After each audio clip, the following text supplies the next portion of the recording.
श्रीमन्नारायण नारायण नारायण श्रीमन्नारायण श्रीमन्नारायण नारायण नारायण श्रीमन्नारायण श्रीमन्नारायण नारायण नारायण श्रीमन्नारायण जनक सुता जग जननी जानकी जनक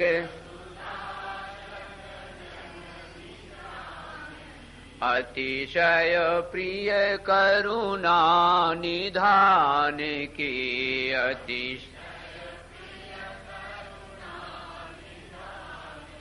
ताके जुग पद कमल मनाऊं ताक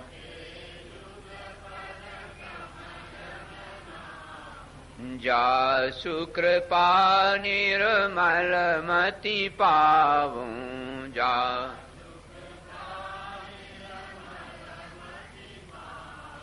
सच्चिदानंद रूपां तां गायत्री प्रतिपादितां नमामि ह्रीं मयीं देवीं धियो यो न प्रचोदयात् नमो महद्भ्यः ब्राह्मणेभ्यो नमो नमः।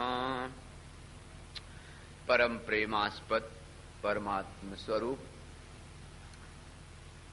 आपने श्रवण किया था कि जो मूल प्रकृति है, जिसका इतना विशाल रूप आपने देखा, नदी पर्वत पहाड़ वृक्ष और स्वर्ग में सूर्य चंद्र मंगल इत्यादि नक्षत्र, और नीचे तल वितल सुतल तलातल रसातल पाताल, ये 3-7 लोक नीचे, आ ऊपर सत्य जना तपा भू भुवर लोग सब, इस सब का सब एक प्रकृति का शरीर ही है, नारायण विग्रह।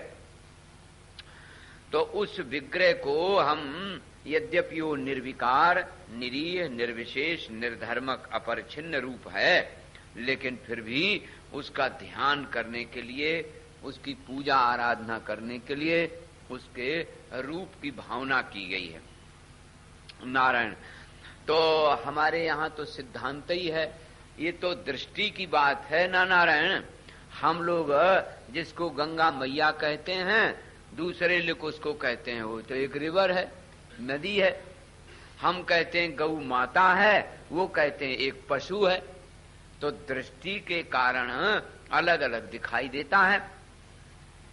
हम लोग माता पिता इनको पूज्य मानते हैं, गुरुजनों को पूज्य मानते हैं। कोई लोग कहते इसमें पूज्य क्या भाव, वो तो परंपरा चली आ रही। तो जिन लोगों के हृदय में पवित्रता है, आस्था है, पूजा करना जानते हैं, वे उसको साकार रूप से पूजते हैं।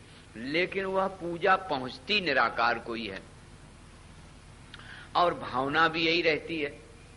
कितना स्पष्ट दृष्टांत है और मूर्ति का कितना बढ़िया विज्ञान है कि हम एक पाषाण की मूर्ति सामने आंखों के सामने तो दिखती है, लेकिन हम मनोजवम मारुत तुल्य वेगम स्तुति करते हैं। तो यदि पाषाण के लिए हो तो मनोजवम तो नहीं हुआ। भगवान शंकर का ज्योतिर्लिंग निर्वाण रूपम बोलते हैं, पत्थर रूपम तो नहीं बोलते।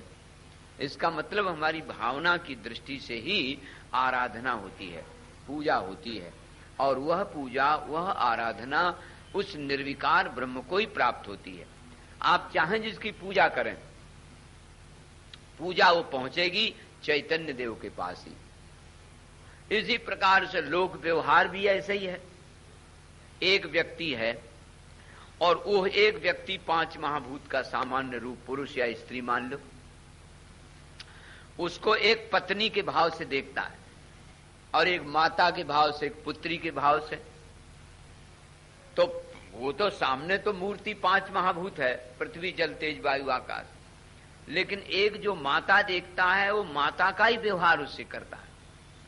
पत्नी देखता है, पत्नी का व्यवहार करता है। पुत्री देखता है, पुत्री के समान देखना पुत्री का व्यवहार होता है। तो व्यवहार में भी हम देखते हैं कि बहुत स्पष्ट रूप से जो सामने इन आंखों से दिखता है उसकी अपेक्षा एक और भीतर की आंखें हैं जिनका नाम है भावना। भाव की आंखों से हम जैसे लोक व्यवहार में एक ही शरीर को माता देखता है, एक पुत्री देखता है, एक पत्नी देखता, और तीनों में व्यवहार अलग अलग है। इसी प्रकार से भाव की दृष्टि से हम साकार, हम प्रतिमा की पूजा का बड़ा वैज्ञानिक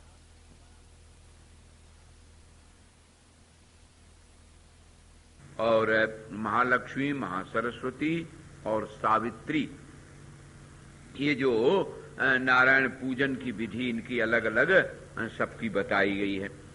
तो सरस्वती देवी की जो पूजा है वो यूं तो समस्त मुनि महात्मा राजा सभी करते हैं। कोई कुछ बोलना चाहे ना तो पहले सरस्वती जी की आराधना जरूर कर लेते हैं। अब उसकी देखो विधि बताते हैं। कभी कभी लोग पूछ देते हैं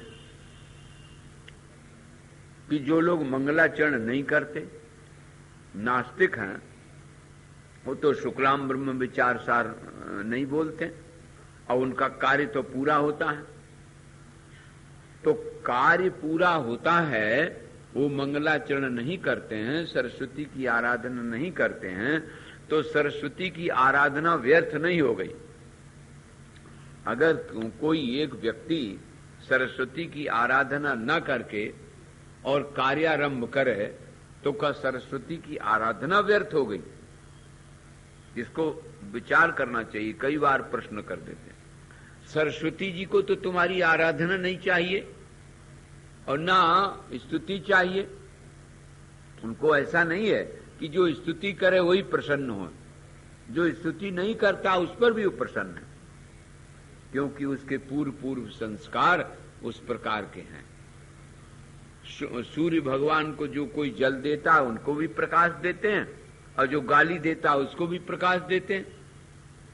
परमात्मा के नारायण पास पक्षपात नहीं है, वो तो सबके साथ समान व्यवहार और सबको जो उन्हें देना है सो देते ही रहते हैं। हम अपनी आस्था के लिए, अपनी श्रद्धा के लिए अपनी आराधना करते हैं तो उसका फल फिर हमें मिलता है। ये बात भी ध्यान में रखना चाहिए। अब नारायण इनका पूजन है, विधिवत स्नान करो और नित्य जैसा नैमित्तिक पूजन करते हो ऐसा पूजन करे और फिर ध्यान करे। नारायण स्नात्वा नित्य क्रिया कृत्वा घटम संस्थाप्य भक्तिता स्वशाखोक्त विधानेन तांत्रिकेणाथवा पुनः। अपने नारायण जैसे जिसकी शाखा का और गुरुजनों ने बताया है उसके अनुसार उनका पूजन करे। इक्षुभिरुक्षुरसम शुक्लवर्णम पक्कुगुड़म मधु, और फिर अदरक, पकी हुई केले की कली और श्रीफल और बद्री फल यथाकाल जैसा समय हो उस समय उनको ठीक से करके प्रदान करे। और शुक्ल सुगंध पुष्प श्वेत चंदन उनको अर्पित करे। अर्घपाद चंदन धूप दीप नैवेद्य से विधिवत पूजन करे और माँ के स्वरूप का फिर ध्यान करे। कैसा है? सरस्वतीम शुक्लवर्णाम सस्मिताम सुमनोहराम कोटिचंद प्रभा मुष्ट पुष्ट श्रीयुक्त विग्रहाम वन्य शुद्धाम शुकधानाम वीणाम पुस्तक धारणीम रत्नसारेन्द्र निर्माणम नवभूषण भूषिताम सुपूजिताम सुरगणैर्ब्रह्म विष्णु शिवादिभिः। ऐसे उनका ध्यान करे। हे माँ, हम आपका स्तवन करते हैं, और फिर उनका स्तोत्र पढ़े। और ये बड़ा ही महत्वपूर्ण स्तोत्र है। विद्यारंभे च वर्षांते सर्वेशाम पंचमी दिने। माघ की शुक्ल पक्ष पंचमी, जिसको बसंत पंचमी बोलते हो, वो तो उनका मुख्य है। और नहीं तो कभी भी उनका पूजन किया जा सकता है। सरस्वती चतुर्थ्यंतम वन्यजायांतमेव च, उनके ऐन का उच्चारण है। और नारायण प्रणव श्रींग ह्रींग बीज उच्चारण करके और उस मंत्र से अर्थात श्रींग ह्रींग सरस्वती स्वाहा, ये अष्टाक्षर मंत्र सरस्वती का है। सो इसका नारायण जप करते हैं और फिर उनका सुंदर स्तोत्र पढ़ते हैं। पठनात् धारणात् वाग्मी कविंद्रो वाल्मीको मुनि स्वयंभो मनुष्यैव यद्धृत्या सर्वपूजितः कणादो गौतमा कर्णवा पाणिनि। ये बड़े बड़े ऋषि मुनि महात्माओं ने नारायण उन्हीं बाग देवता की आराधना की है और इसी मंत्र का जप किया है, जिससे नारायण वो सिद्ध कवि हो गए। ओम सर्ववर्णात्मिकाई पादयुग्मम सदावतु, फिर उनका कवच बोलते हैं। बड़ा सुंदर कवच है ये। इदम विश्वजयम नाम कवचम ब्रह्मरूपकम, ये विश्वजय नाम का कवच कहलाता है। इसको नारायण कवि लोग प्राय करते हैं। और फिर सूर्य देव के नेत्र गोचर होने पर जैसे सूर्य भगवान निकल आवे, सो इस महाराज इनका पाठ प्रारंभ कर देवे। इस तरह से स्तवन करना चाहिए। इनकी पूजा का विधि है, श्री कृष्ण भगवान ने की, फिर याज्ञवल्क्य जी महाराज ने इसका किया है। याज्ञवल्क्य ने कहा ज्ञानम देहि स्मृतिम विद्याम शक्तिम शिष्य प्रबोधनीम ग्रंथ कर्तृत्व शक्तिंच सुशिष्यम सुप्रतिष्ठितम प्रतिभाम सत्सभायांच विचार क्षमताम शुभाम। हे भगवती, किसी सभा में नारायण विचार व्यक्त करते समय आप हमारी जीव पर आय के विराजमान हो जाओ। सनत कुमारो ब्रह्मांडम ज्ञानम पप्रच्छयत्र वै बभूव मूकवत्सोपि सिद्धांतम कर्तुम अक्षमः। ये हमारे दतिया के स्वामी जी महाराज भी इसको बताया करते थे। कोई गूंगा का गूंगा होए तो इस स्तोत्र को पढ़ने से वो बोलने लगता है। नारायण, ये सरस्वती जी का नारायण विलक्षण इनका याज्ञवल्क्य जी का स्तवन है। इसको विशेष प्रयोग किया जाता है। महात्मा लोग इसका प्रयोग भी करते हैं और प्राय सिद्ध होता है। चाहे जैसा मूर्ख हो, चाहे जैसा गूंगा हो, बोलने लगता है महाराज। इस प्रकार से सरस्वती जी का स्तोत्र, उनका कवच बताया गया और उनकी पूजा की नारायण विधि बताई। अब नारायण कहते हैं कि नारद जी, समय की ऐसी विलक्षणता होती है कि कब किसके पास क्या आ जाए ये कहा नहीं जाता है। क्योंकि हमारे सिद्धांत में है कि जहाँ बद्रीनाथ के आगे एक सरस्वती नदी भी है, तो सरस्वती नदी पर ये सरस्वती का स्तोत्र पढ़ा जाए तो नारायण बहुत जल्दी लाभ होता है और वो बड़ा भारी विद्वान और कवि हो सकता है। तो ऐसी सरस्वती जी की महिमा है। यही सरस्वती जी नारायण और लक्ष्मी और गंगा जी एक ही साथ एक बार बैठी थी। बात ये हुई कि भगवान श्याम सुंदर श्री कृष्ण के पास विराजमान सरस्वती जी प्रकट हुई, क्योंकि ये राधा के जीव के अग्रभाग से प्रकट हुई हैं। तो जब प्रकट हुई तो बड़ा उनका सुंदर दिव्य रूप हुआ। तो भगवान श्री कृष्ण ने कहा कि सरस्वती जी, तुम यहाँ न रह करके तुम नारायण के पास चली जाओ। यहाँ तो हमारे पास राधा जी हैं, तो तुम्हारी और राधा जी की आपस में लड़ाई होने लगेगी, इसलिए तुम वहां चली जाओ। तो भगवान श्री कृष्ण के कहने से सरस्वती जी चली गई। एक दिन की बात है कि लक्ष्मी जी, सरस्वती और गंगा नारायण के पास तीनों विराजे थे महाराज। अब होनहार की बात कि गंगा बड़े ध्यान से देख रही थी भगवान को, नारायण को, और नारायण भी उनको देख रहे थे बड़े ध्यान से। इतने में सरस्वती ने कहा कि गंगा, तेरे को बड़ा अभिमान है कि भगवान हमको बहुत चाहते हैं और भगवान भी तुम्हें बड़े प्रेम से देखते हैं। ये अभिमान तेरा व्यर्थ है, देखो अरे राम राम, तुमने अपने बस में कर लिया है नारायण को, ऐसी व्यर्थ की कल्पना करती हो। इस प्रकार से महाराज कहा तो भगवान तो उठ के चले गए वहां से, और सरस्वती जी को रोष आ गया, और रोष आकर के महाराज बहुत कुछ कह डाला। गंगा से कहा कि अरे तू जा करके मृत्युलोक में नदी बन जाएगी, और तेरा जो ये बहुत बड़ा भाव है ये समाप्त हो जाएगा। अब जब इस प्रकार से कहा तो महाराज लक्ष्मी जी तो चुप बैठी थी, शांत भाव की हैं। सरस्वती की बात देख के गंगा जी कहने लगी कि देखो तुम व्यर्थ में क्रोध करती हो, नारायण हमने तो तुमसे कुछ कहा नहीं है। फिर भी उवाच वाणी भर्तारम रक्तास्या रक्तलोचना, उनके तो नेत्र हो गए और दोनों लड़ने झगड़ने लगी। गंगा ने कहा कि अगर हम मृत्युलोक में जाएंगी नदी रूप में तो तुम भी जाओगी मृत्युलोक में, नदी रूप से हो जाओगी। और नारायण लक्ष्मी जी ने सरस्वती को पकड़ लिया कि देखो देवी क्रोध नहीं करना चाहिए, शांत हो, क्योंकि लक्ष्मी सत्य स्वरूपा हैं, उन्हें कभी क्रोध नहीं आता है। सो समझाने लगी तो गंगा जी नारायण कहने लगी कि अरे सरस्वती को तुम मत पकड़ो, देखो ये हमारा क्या बिगाड़ लेगी। सो उन्होंने लक्ष्मी जी से भी कह दिया कि जाओ तुम भी मृत्युलोक में जाओगी और वृक्ष रूप और नदी रूप हो जाओगी। इस प्रकार से महाराज आपस में सापा सापी होने लगी। इतने में भगवान फिर आ गए।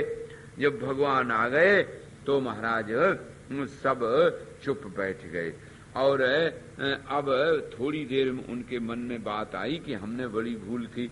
भगवान मुस्कुरा के कहने लगे कि लक्ष्मी तुम तो बड़ी शांत हो, तुम्हारे मन में कभी रोष नहीं आता, इसलिए तुम हमारी विशेष प्रिया हो। लेकिन फिर भी मृत्युलोक में भी लोगों को उपकार होना चाहिए, इसलिए तुम यहाँ से जाओगी और धर्मध्वज राजा के यहाँ जाकर के आपका कन्या रूप में अवतार होगा। फिर वहाँ शंखचूड़ नाम से तुम विवाही जाओगी, पद्मावती तुम्हारा नाम होगा, और फिर हम तुमको मिल जाएंगे, तुलसी के रूप में तुम्हारा रूप धारण होगा, इसलिए हमें तुलसी रूप में तुम विशेष प्रिया होगी। तुम्हारा नाम वृंदावनी होगा, तुम्हारा नाम कृष्ण प्रिया होगा, पद्मावती होगा।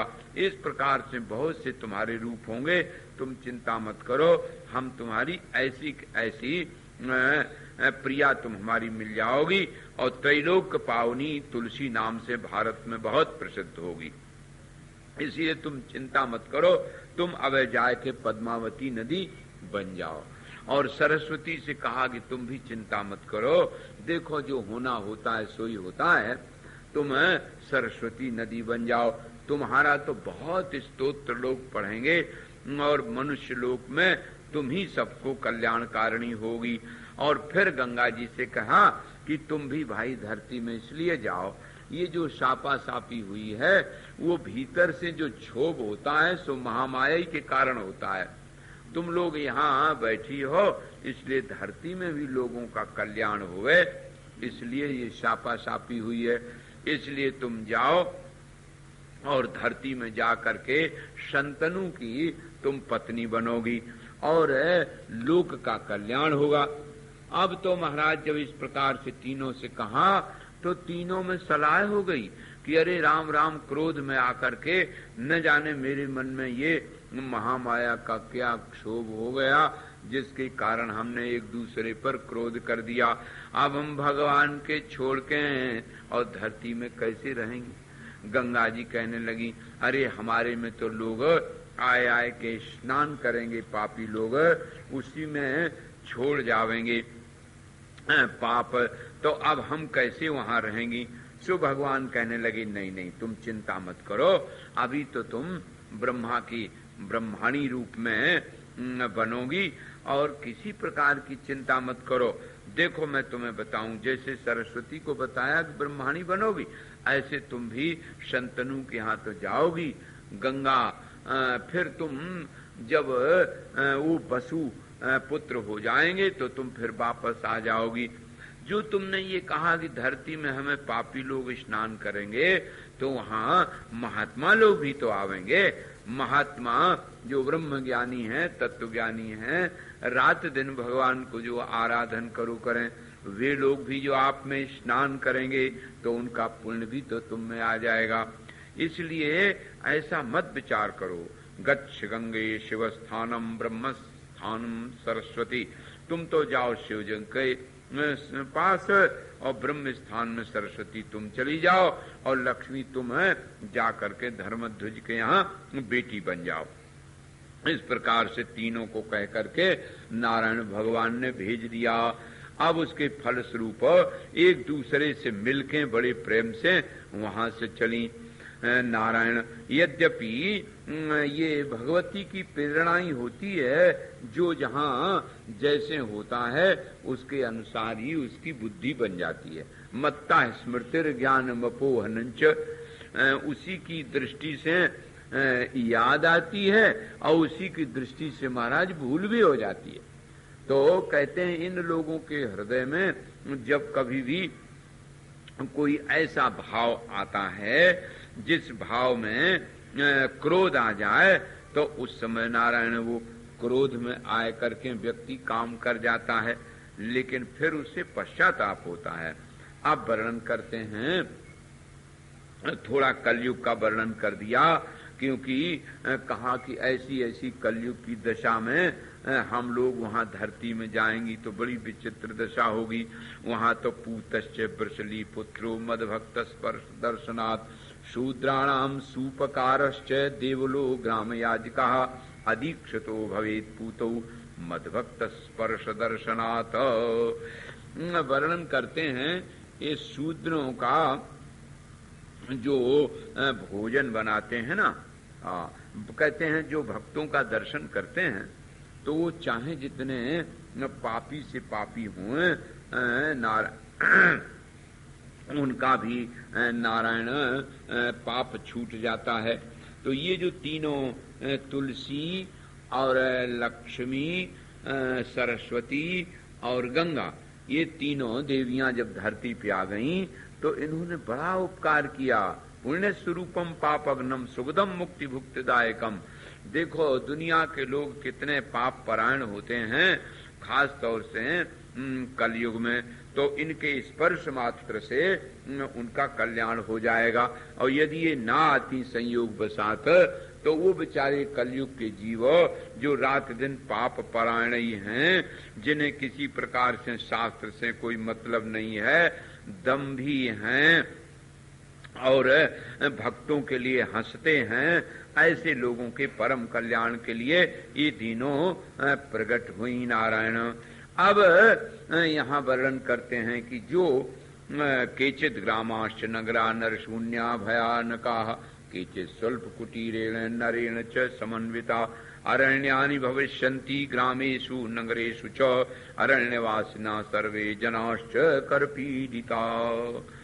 देखो संसार की कैसी विचित्र दशा होती है कि जो बिल्कुल घोर जंगल होते हैं वो दिव्य भव्य भवन बने दिखाई देते हैं, और जो जहाँ भव्य भवन है वहां पर जंगल हो जावे, देश की स्थिति बदल जाती है।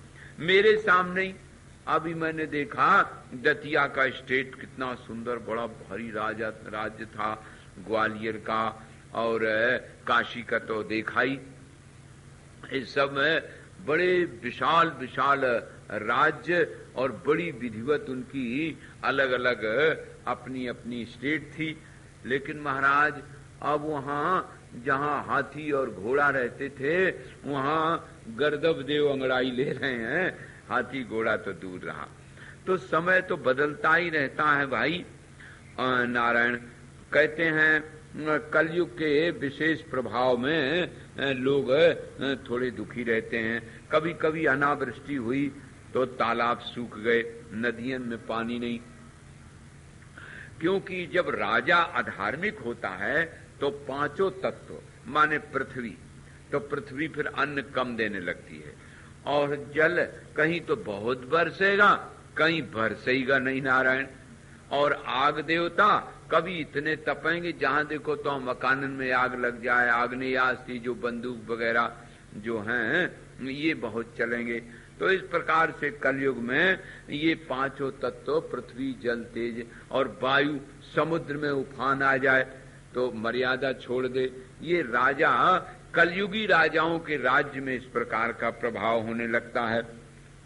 वो शौचाचार से रहित हो जाते हैं, ब्राह्मणों के जनेऊ नहीं होते हैं, संध्या वंदन जानते ही नहीं हैं, ऋणदान जीवनी पुंसली और रजस्वरा कूट योनियों में ब्राह्मणों की जो नारायण स्थिति बिगड़ जाएगी।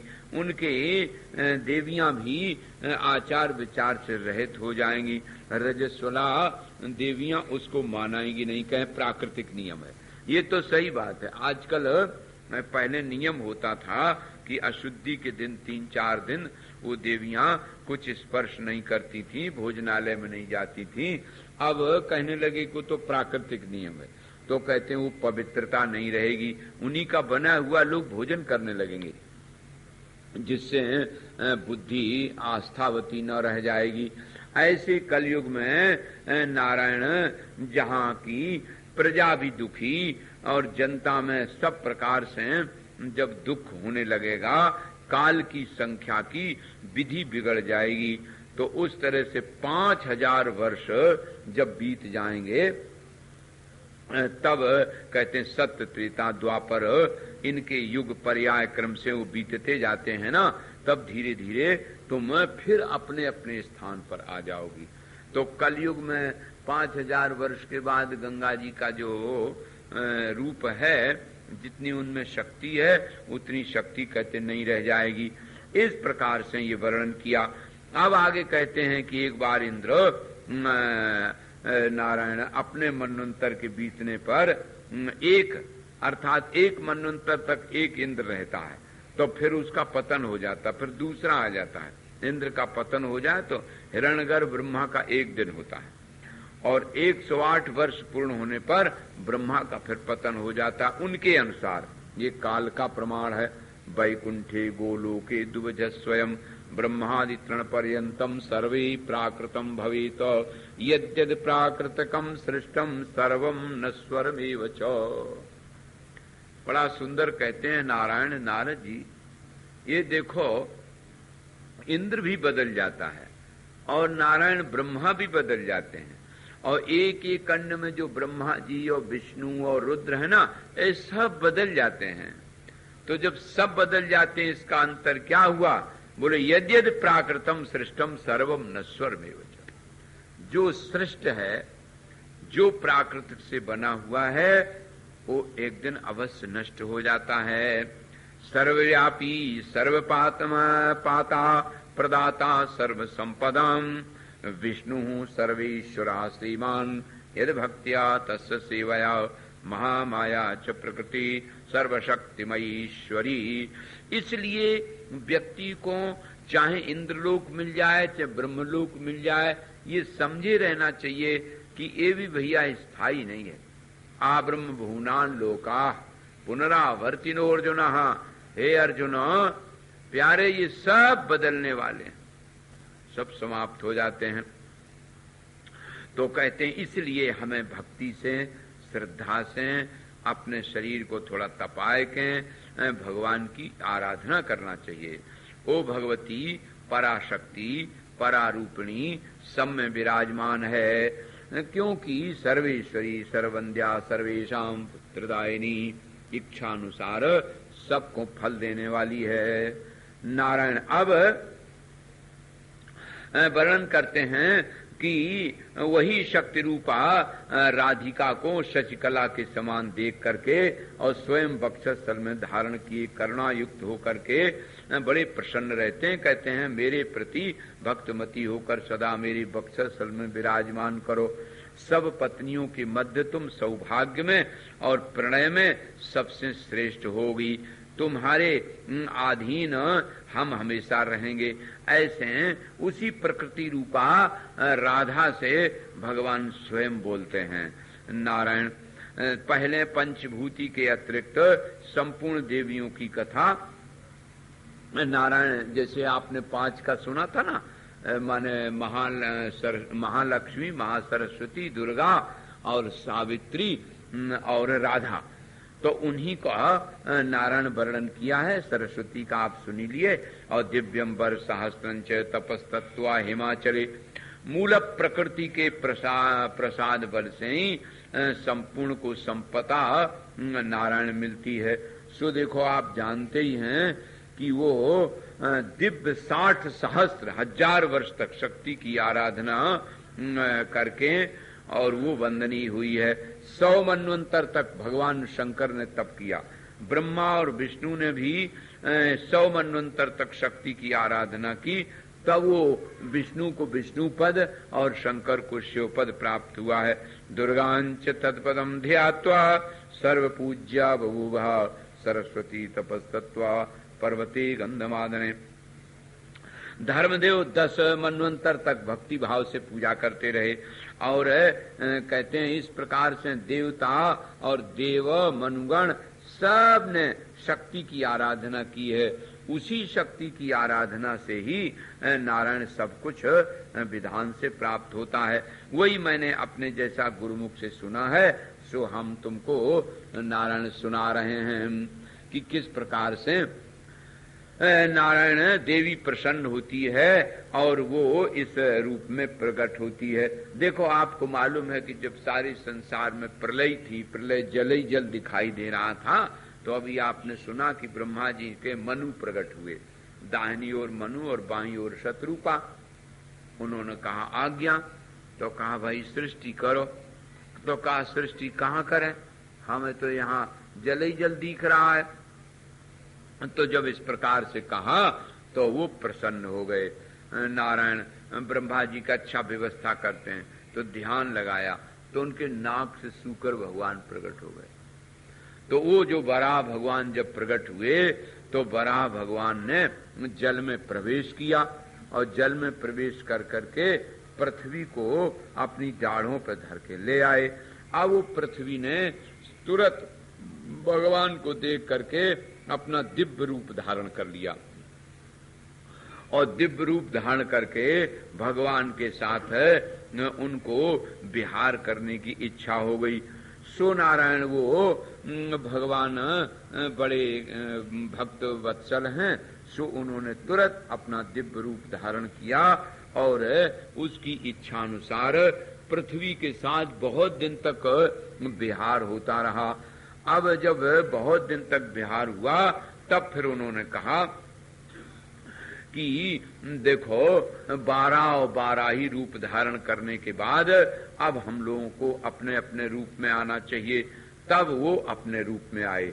तो नारायण ने कहा कि देखो, जो लोग धरती पर द्रव्य माने मलमूत्र छोड़ते हैं और हर प्रकार से उनके पैर रखते हैं, लेकिन पृथ्वी का नाम क्षमा देवी है, वो इस पर तो नारायण दुखी नहीं होती और कहती मेरे बेटा।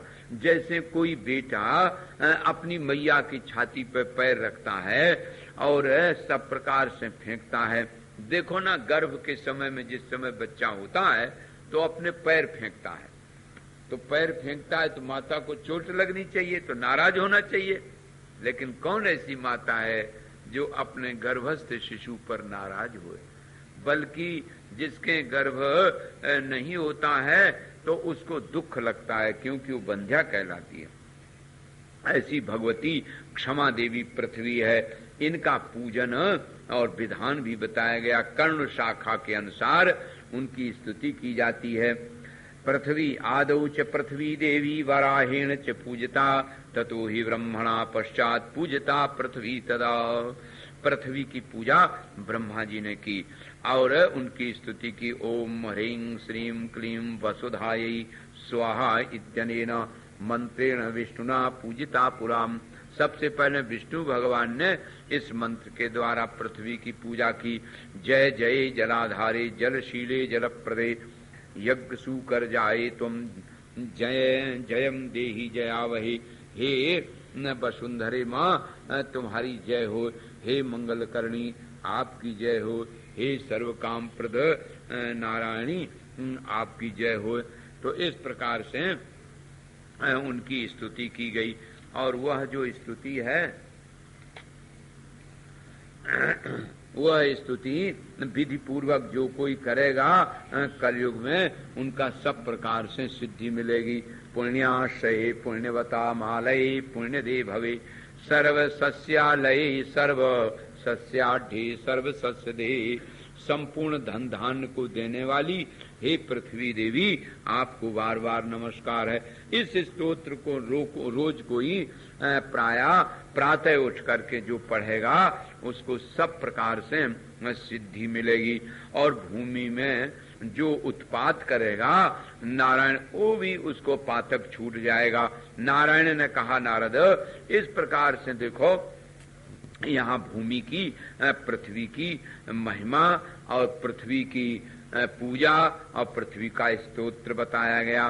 बंद बांधवों सहित जो कोई इनकी पूजा करता है उनको सब प्रकार से पृथ्वी माता नारायण प्रसन्न होती हैं और धन प्राप्त होता है नारायण। इस प्रकार से वर्णन किया।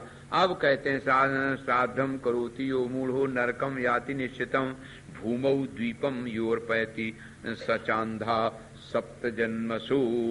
कहते हैं कुछ ऐसी चीजें हैं जैसे शिवलिंग है, शिव की प्रतिमूर्ति और शालग्राम शिला भूमि में स्थापन करने से जमीन में नहीं रखना चाहिए, उससे दोष होता है। और शंख यंत्र शिला का जल, जिस यंत्र शिला जिसमें बनाई जाए उसका जल और चरणामृत और पुष्प और तुलसी पत्र ये धरती में नहीं रखना चाहिए। जयमाला पुष्पमाला गोरोचन कपूर ये धरती में न रखे, किसी पात्र में रखना चाहिए।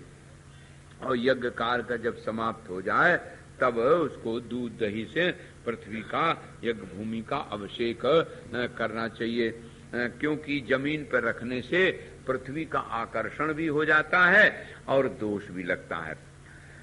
नारायण विष्णु स्वरूपिणी वो विष्णु पादोद्भवा गंगा, यही भारती के शाप से अब वो भारत में आई। तो जब महाराज जैसे आपने सुना था अभी शापा शापी ना, तो पृथ्वी की पूजन के बाद फिर गंगा जी की बात बताने लगे। पाप नाशनी भगवती गंगा सबको सुख देने वाली हैं, सब लोग उनकी पूजा करते हैं। आप सबको मालूम है कि जब कपिल महात्मा का अपमान करने से सगर के वो बेटा भस्म हो गए, तो उनके बाद के राजाओं ने गंगा मैया को लाने के लिए बड़ा भारी प्रयत्न किया। सो गंगा को लाने के लिए 1,00,000 वर्ष तक तपस्या की। महाराज ग्रीष्म में सूर्य तपके और वर्षा खुले में रह करके, जाड़े में पल में रह करके तब उनका दर्शन किया नारायण। तब वो गंगा मैया आई शंकर जी के जटाओं में और फिर वो धरती पर आई।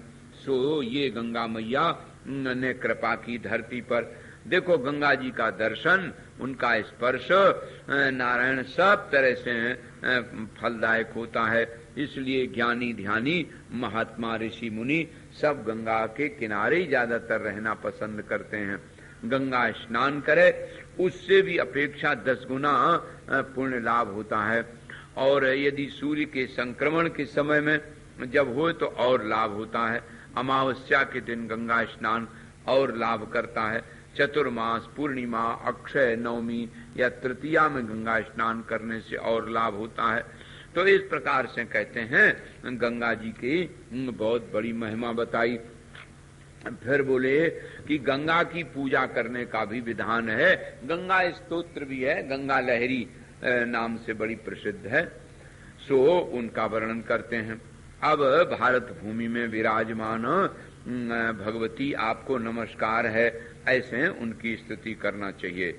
नारायण रेणु प्रमाण वर्षंच देवलोके वशे ध्रुवम ज्ञानेन त्वयि भक्त्या मन्नाम स्मृति पूर्वकम।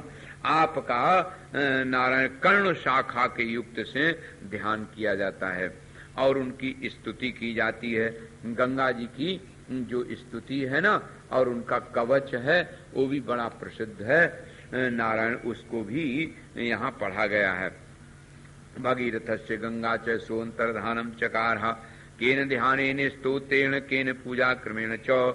देखो इनका जो पूजन किया गया है वो उसी प्रकार से ध्यान है जैसे और सबका है। माने नित्य नैमित्य कर्म करके और गंगा मैया में स्नान करके नारायण और उनमें बैठ जाए पास में, फिर कठिनम श्रीफलाकारम स्तनयुग्मंच विभ्रतिम, इनका ध्यान है। कैसा नारायण प्रियाम शांताम तत्सौभाग्य समन्विताम विभ्रतिम कवरी भारम मालती माल्य संयुतम।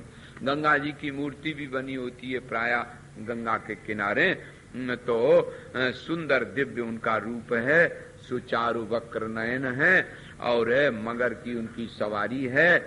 भगवती माल्या आदि सुंदर धारण किए हुए मोती की मुक्ति प्रदर मुमुक्षुणाम कामिनाम सर्वभोगदाम, मुमुक्षुओं को मुक्ति देती हैं और जो जो चाहता है उसको प्राप्त करते हैं।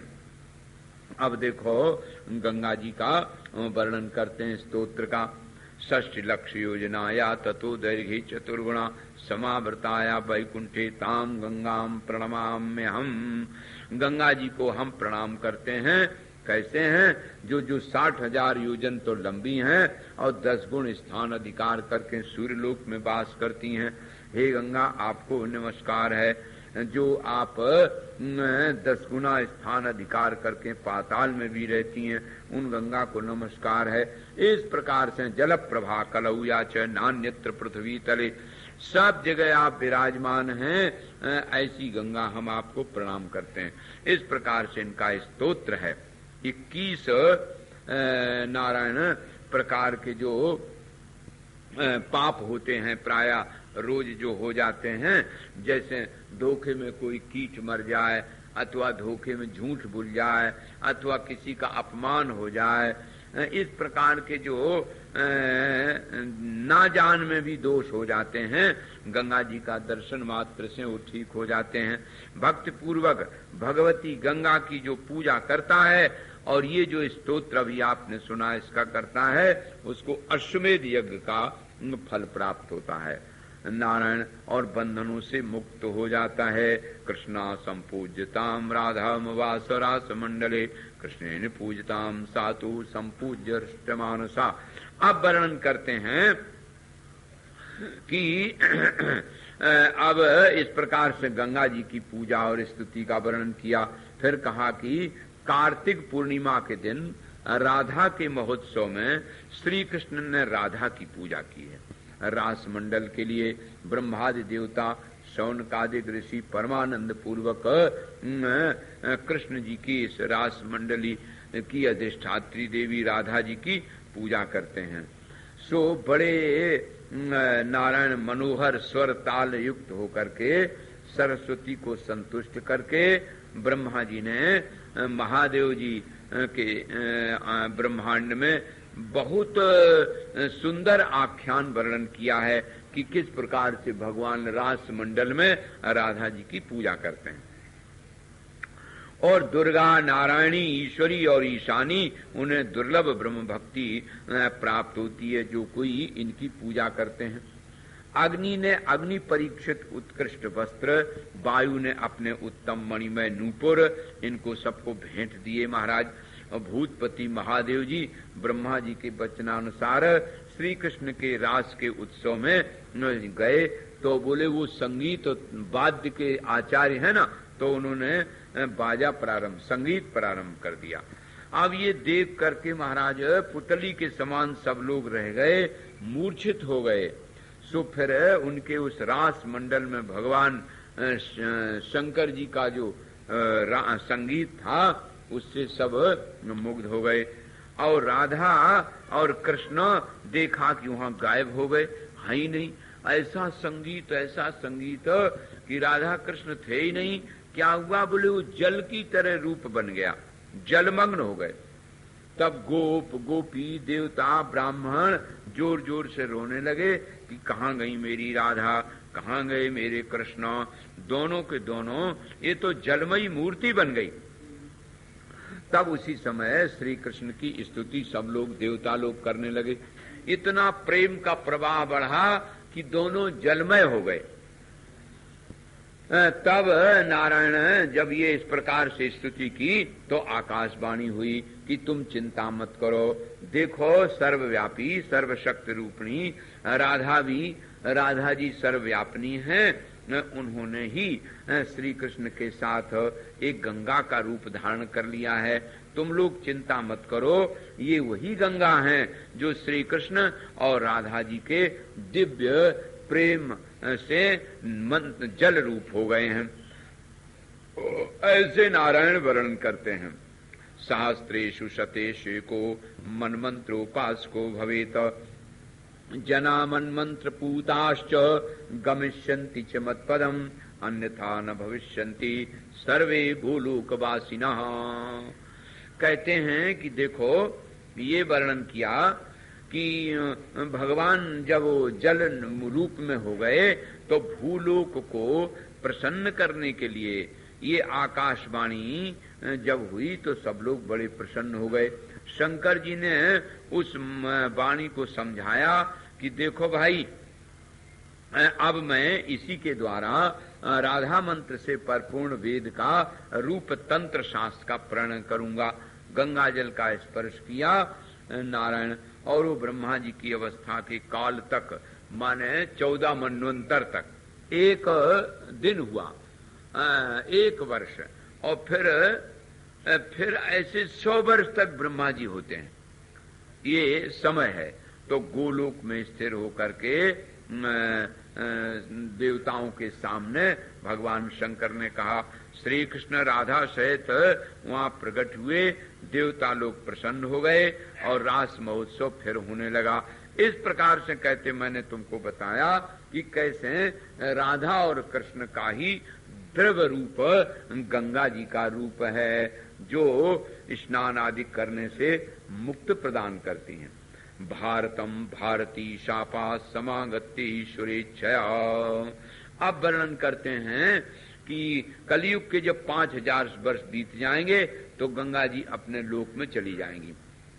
नारायण ने कहा यही भागीरथी भारती सरस्वती के साप से भारत में अवतीर्ण होकर के और फिर वैकुंठ धाम को गई।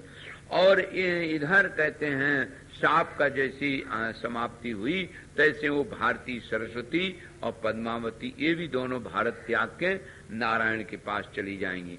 तो गंगा, लक्ष्मी और सरस्वती, तुलसी, ये 4 हरि की प्रियतमा हैं और ये चारों यहाँ भारत में आए के प्रकट हुई हैं। जैसी आपने पहले कथा सुनी थी, गंगा ने शिवलोक में द्रव मूर्ति धारण की थी, जैसा अभी आपने सुना राधा और कृष्ण के अंग से निकली थी। वही आत्मस्वरूपिणी गंगा जल की अधिष्ठात्री देवी हैं। भूमंडल में उनका नारायण सब लोग पुण्य लाभ प्राप्त करते हैं। उनका जो दिव्य रूप है, कस्तूरी पत्रिका युक्तम गंड युग्मम मनोरमम बंधूक कुसुमाकार मधुरोष्ठंच सुंदरम, उनका दिव्य रूप बताया गया। तो परमानंद रूप गंगा का देखा, श्री कृष्ण का रूप देख करके वो तो मूर्छित हो गई, उनका सर्वांग रोमांचित हो गया। इसी अवसर पर नारायण कृष्ण प्रिया राधा जी आ गई।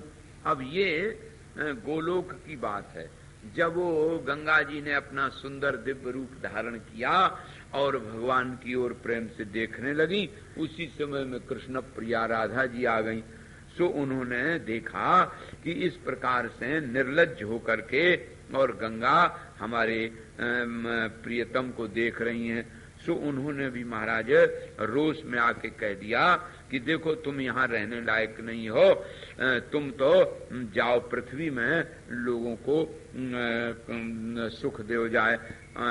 तो इस प्रकार से कह करके राधा जी का क्रोध देखा तो गंगा जी भगवान के चरणों के पास आ गई। अब उनका क्रोध कोई दूर तो कर न सकता है महाराज, इसलिए भगवान श्याम सुंदर ने समझाया कि देखो देवी कोई चिंता मत करो, ऐसा है कि तुम्हें पहले भी शाप लग गया है, इसलिए कुछ दिन धरती में जा करके और तुम सबको लाभ दो। तो इसलिए गंगा जी भी धरती में आके लाभ दिया। ये दूसरी कथा भी उसी में जोड़ दी गई। आप वर्णन करते हैं कि ये नदी रूपा क्षमा कृता मया पूर्वम सखीनाम वचनादहो देहम तत्याज विरजा नदी रूपा बभूवसा कोटि योजन विस्तीर्णा ततो दरिघे चतुर्गुणा अद्याप विद्यमाना सा तव सत्कृत रूपिणी। नारायण अब कहते हैं विरजा की ये घटना देखने के पश्च भगवान राधा जी अभी भगवान से प्रसन्न नहीं हुई और कहने लगी कि देखो आप जिस स्त्री को देखते हो ना वो स्त्री फिर बेचारी विमुख हो जाती है, इसलिए आपका जो देखना है बहुत मंगलमय नहीं है। ब्राह्मणेभ्यो मनुष्यभ्य तपस्यभ्य किंचन स्त्रीभ्या सौभाग्ययुक्ताभ्यो यशस्भ्य किंचन। नारायण देखो लक्ष्मी भी तुम्हारे पास रहती हैं तो डरती डरती रहती हैं। नारायण क्षमा नामनी गोपी एक थी, उसका नाम पुष्प समाकीर्ण होकर के एक बार आपके पास आ गई तो वो भी महाराज आपके पास नहीं रह सकी। ऐसा आपका गुणगान है, इसलिए मैंने तो कह दिया कि ये जो आपके पास रहना चाहती है वो नहीं रहती है। सो इस प्रकार से कह करके राधा जी श्री कृष्ण के पास बैठ गईं और गंगा जी उनके अनुसार गोलोक से पृथ्वी पर आ गईं। सत्व स्वरूपे सत्यंशम साक्ष रूपम सनातनम परम परेशम परमम परमात्मानम ईश्वरम प्रणम तुष्टु सर्वे भक्ति नम्रात कंधरा। अब श्री राधा जी की स्तुति होने लगी। राधा जी की जो स्तुति है वो कहते हैं ब्रह्मादिक देवता सभी करते हैं। वाम देव को वाम भाग में लेकर के श्री कृष्ण आगे हो गए, रास मंडल पर राधा जी की स्तुति होने लगी। अब तो कैसा सुंदर रूप है, दो भुजा हैं भगवान कृष्ण के, मुरली धारण किए हुए हैं, गले में वनमाला है, मोर पंख सिर पे लगा हुआ है, वक्षस्थल में कौस्तुभ मणि है। उनकी मूर्ति अत्यंत मनोहर और सुंदर है, शांत रूप है और उनकी प्रभा नारायण सब जगह प्रकाश दे रही है। इस प्रकार से श्री कृष्ण भगवान का दिव्य स्वरूप प्रकट हुआ और उन्हीं के पास दिव्य रूप धारणी श्री राधा। तो कभी कभी राधा कृष्ण का रूप धारण करें और कभी कृष्ण राधा हो जाएं। ये तो हमारे ब्रजवासी लोग महाराज रोज ही लीला करें। हाँ, कभी कभी राधा जी श्री कृष्ण के वस्त्र पहन लेती हैं और कभी कभी श्री कृष्ण राधा जी की साड़ी पहन लेती हैं, क्योंकि एक ही रूप है वो नारायण। सो ऐसे आगच्छ कुशले ब्रह्मन नगच्छ कमलापते। राधा जी का रोष कारण नहीं है, भारतवासियों के पुण्य इसमें कारण है। सो इस प्रकार से महाराज ये वर्णन किया। अब कहते गंगा जगाम वैकुंठ मिदमेव श्रुतम मया कथम सा तस्य पत्नी च बभूव। नारायण अब थोड़ी सी बात ये कही कि आपने कहा कि गंगा जी शंतनु की पत्नी बनी आकर के, तो यद्यपि ये कथा पहले आ गई है, पुराणों की जरा शैली ऐसी कुछ होती है, एक ही बात को दोबारा भी दोहरा देते हैं। तो वो आपको मालूम ही है कि गंगा जी शंतनु की जाके पत्नी बनी और फिर उनसे बेटा हुए 8। तो नारायण 7 बेटा तो वो जो वसु थे उनके शाप के कारण उन्हें तुरंत जल में फेंक देती गई और उनका उद्धार हो गया। और देव नाम के जो थे वही भीष्म पितामह हुए आकर के, वो गंगा के पुत्र हुए। इस प्रकार से रसिका सुख संभोगाद रस के सुर संयुता ताम दृष्ट्वा दुखिता वाणी पद्मया वर्जता पिचा नित्यमीष्यति ताम वाणी न च गंगा सरस्वती गंगा शशाप कोपी न भारते च हरिप्रिया। सो वही गंगा जी फिर भीष्म पितामह अपनी प्रतिज्ञा के अनुसार उनके पास जब जाते थे तो गंगा जी कह देती थी कि तुमने जो प्रतिज्ञा की और तुमने अपने कर्मानुसार जो फल पाया सो भाई भोगो, बार बार तुम हमसे क्या कहने आते हो। इस प्रकार गंगा जी ने अपने पुत्र भीष्म को कह दिया। वही भीष्म पितामह को उनके पिता ने वरदान दिया था कि तुम तो अपनी इच्छा मृत्यु से रहोगे, जब तुम चाहोगे तब तुम्हारी मृत्यु होगी। इस प्रकार से वर्णन किया। अब आगे करते हैं कि नारायण स्तुति, भगवान शंकर भी नारायण की स्तुति करते हैं। सिंहासन पर विराजमान चंद्रशेखर आसन पर बैठने से नारायण के पार्षद हैं, चामर लगाए हुए हैं और उनकी स्तुति कर रहे हैं। कैसी स्तुति है वो बताई। विष्णु ने कहा, हे शंकर नारायण, आप लोग अब अपने अपने स्थान को जहां से जो आया है सो जाओगे, तो यहाँ के काल के अनुसार वहां आपको नारायण लाभ होगा। इधर वर्णन करते हैं कि जैसे वर्णन किया लक्ष्मी का, उसका गंगा का और सरस्वती का, राधा का, ऐसे ही वर्णन करते हैं अब लक्ष्मी का कि कुशध्वज जी की पत्नी का नाम मालावती था और वो सती मालावती ने बहुत काल के पीछे कमला का अंश रूप एक कन्या उत्पन्न की। वो कन्या लक्ष्मी का अंश होने की वजह से जन्मते ही उसको बड़ा ज्ञान था नारायण, और उसने तो वेदध्वनि की। पंडित लोगों ने देखा कि अरे ये तो इतनी सुंदरी बेटी है, पैदा होते होते वेदध्वनि करती है, इसलिए इसका नाम वेदवती हो जाएगा। अब वो वेदवती उसका बेटी का नाम हो गया। बहुत सुंदर शरीर से और बहुत तपस्विनी और आराधना में रहती है, सत्वगुण है बचपन से ही। और वो तो महाराज पुष्कर में चली गई, एक मनवंतर तक बड़ा दुष्कर तपस्या की उसने, शरीर बिल्कुल शीर्ण नहीं हुआ और वैसे ही नवयुवन का आविर्भाव रहा। एक दिन ये आकाशवाणी उसके कान में आई कि अरे सुंदरी, तुम क्यों इतनी घोर तपस्या कर रही हो? तुम्हारे तो पति स्वयं अपने आप श्री हरि ही होवेंगे। सुनते ही वेदवती बड़ी आनंदित हो गई और गंधमादन पर्वत के निर्जन प्रदेश में बैठ के फिर तप करने लगी।